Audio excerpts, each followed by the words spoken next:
देश के हर इंसान के दिल में एक ख्वाब होता है। उस ख्वाब के साथ उसके मन में कुछ विचार भी होता है, आइडियाज भी होते हैं। कुछ लोगों के आइडियाज हर दिन पैदा होते हैं और शाम होते होते बाल मृत्यु हो जाता है। लेकिन कुछ लोग होते हैं जो आइडिया के साथ इन्वॉल्व हो जाते हैं, वो उससे बाहर नहीं निकलते हैं और पूरा परिवार परेशान हो जाते हैं कि ये कुछ करता नहीं, बस इसी में लगा रहता है, किसी से बात नहीं करता है, कुछ यार दोस्तों से नहीं मिल रहा है, क्या हो गया है इसको, कहीं पागल तो नहीं हो गया। लेकिन वही एक दिन कुछ कमाल करके दिखा देता है, तब पूरे परिवार को लगता है नहीं साहब, इसमें तो पहले से ही ऐसा था।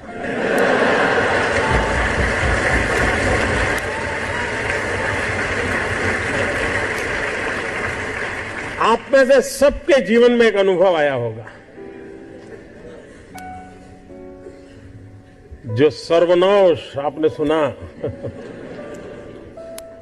किसी की मां ने कहा हो या न कहा हो, लेकिन कम अधिक मात्रा में आपको सबको अनुभव आया ही होगा,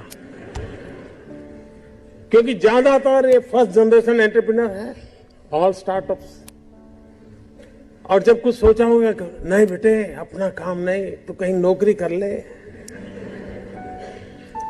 शुरू में जब दोस्तों ने सुना होगा, बहुत मजाक उड़ाया होगा, उपहास किया होगा, जाते आते आपको उसी उपनाम से सुनाते होंगे, ये कुछ करने वाला है, ये करने वाला है। फिर एक पल आया होगा, सारी दौर विरोध हुआ होगा, सब दौर परिवार के लोगों ने विरोध किया होगा, नहीं ये नहीं करना है, जाओ कमाओ, नौकरी कर लो, देखो उसका पहचान है, वो नेताजी को जानते हैं, जाओ उसको मिल लो।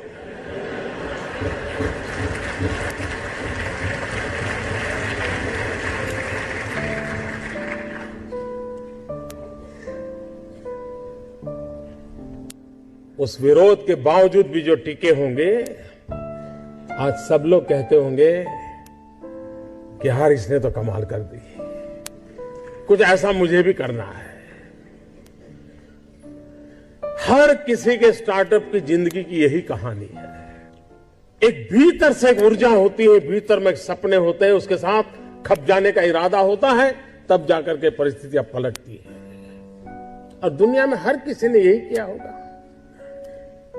कभी आज हम सोचें कि 1423 आई थिंक 1423 कोलंबस जब निकला होगा, क्या मिलने वाला था?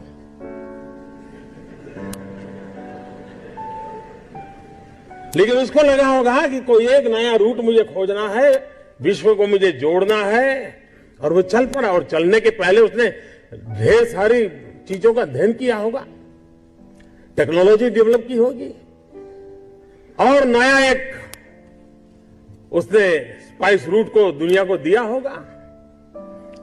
आज जो स्पेस में काम कर रहे हैं, शुरू जब हुआ होगा तब लोग मजाक उड़ाते होंगे, यार ये क्या कर रहे हैं। हर चीज की कहीं शुरुआत होती है, तो जो करता है उसी को दिखता है क्या होने वाला है, औरों को वही दिखता है कि ये पागल है। और इसलिए जिन्होंने ये सफलता पाई है, वे सिर्फ एंटरप्रेन्योर नहीं है, एक प्रकार से एडवेंचर उनकी प्रकृति का हिस्सा है, तब जाकर के होता है। स्टार्टर की सक्सेस सिर्फ एंटरप्रेन्योरशिप क्वालिटी से नहीं है, रिस्क टेकिंग कैपेसिटी, एडवेंचर करने का इरादा, ये उसके साथ जुड़ता है। और तब जाकर के हम दुनिया को कुछ दे सकते हैं। जो कुछ करने के इरादा से आता है, पैसे उसके लिए बाय प्रोडक्ट होते हैं। और आप सबने देखा होगा कि आप लोगों ने जब शुरू किया होगा, तब आपने बैंक बैलेंस क्या होगा ये कभी नहीं सोचा होगा, लेकिन किसकी जिंदगी में क्या बदलाव लाता हूं यह सोचा होगा, तब हुआ होगा। और स्टार्टअप का मतलब ये तो नहीं है कि हर किसी के पास $1 बिलियन का काम हो रहा है और 2000 लोग काम करें, जरूरी नहीं है।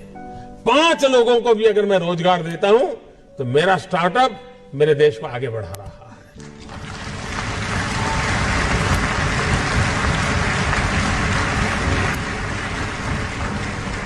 एक साइकोलॉजिकल चेंज लाना है कि यूथ के दिमाग में जॉब सीकर की मानसिकता से उसको बाहर लाना है, वो जॉब क्रिएटर बने। और एक बार उसके दिमाग में आ गया कि मुझे 2 लोगों की जिंदगी को बद संभालना है, वो कर लेगा।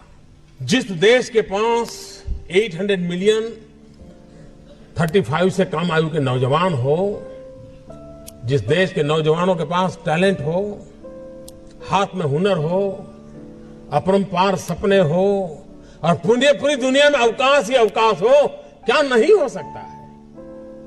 आज मैं आईटी प्रोफेशनल से कहना चाहूंगा, विश्व के किसी भी दुनिया के देश के नेताओं से मैं मिलता हूं, दुनिया का कोई भी डेलीगेशन आता है, उनकी जो बातों में होती है उसमें एक चिंता हर एक को सता रही है और वो है साइबर सिक्योरिटी। हर कोई परेशान है साइबर सिक्योरिटी को लेकर के। क्या भारत साइबर सिक्योरिटी प्रोवाइडर के रूप में अथॉरिटी बन सकता है? एक बार हिंदुस्तान का ब्रांड का साइबर सिक्योरिटी का सॉफ्टवेयर मिल गया, अब दुनिया की कोई ताकत उसको हिला नहीं सकती है। कर सकते हैं क्या? मानव जात के लिए चुनौती आवश्यक है, क्योंकि सरफरे लोग तो हैं जो तबाही करने पर तुले हुए हैं, लेकिन हम मानवता को बचा भी तो सकते हैं। हमारे पास इस प्रकार के लोग हैं और ये भी सही है, भारत के पास मिलियंस ऑफ मिलियन प्रॉब्लम है, कोई इनकार नहीं कर सकता है। लेकिन एट द सेम टाइम मुझे इस बात का भरोसा भी है कि बिलियंस ऑफ बिलियन माइंड भी है। अगर मिलियन प्रॉब्लम है तो बिलियन माइंड भी तो हमारे देश में है। हर स्टार्टअप के पीछे कोई न कोई समस्या के समाधान का इरादा रहना चाहिए, और जब किसी स्टार्टअप के पास समस्या के समाधान का इरादा होगा तो उसकी संतोष का लेवल भी कहीं कुछ और होगा जी। जब किसी की जिंदगी में बदलाव लाता है तो उसको एक सेटिस्फेक्शन मिलता है। और इसलिए मैं वो कुछ करके दिखाऊं जिसमें मैं जॉब क्रिएटर बनूं, मैं वो कुछ करके दिखाऊं कि जिसके कारण किसी की जिंदगी में मैं काम आऊं, मैं वो कुछ करके दिखाऊं कि मेरे देश को एक कदम आगे ले जाने में मेरा भी कोई योगदान हो। इतना भी अगर सपना लेकर के हम चलते हैं, हम बहुत कुछ कर सकते हैं।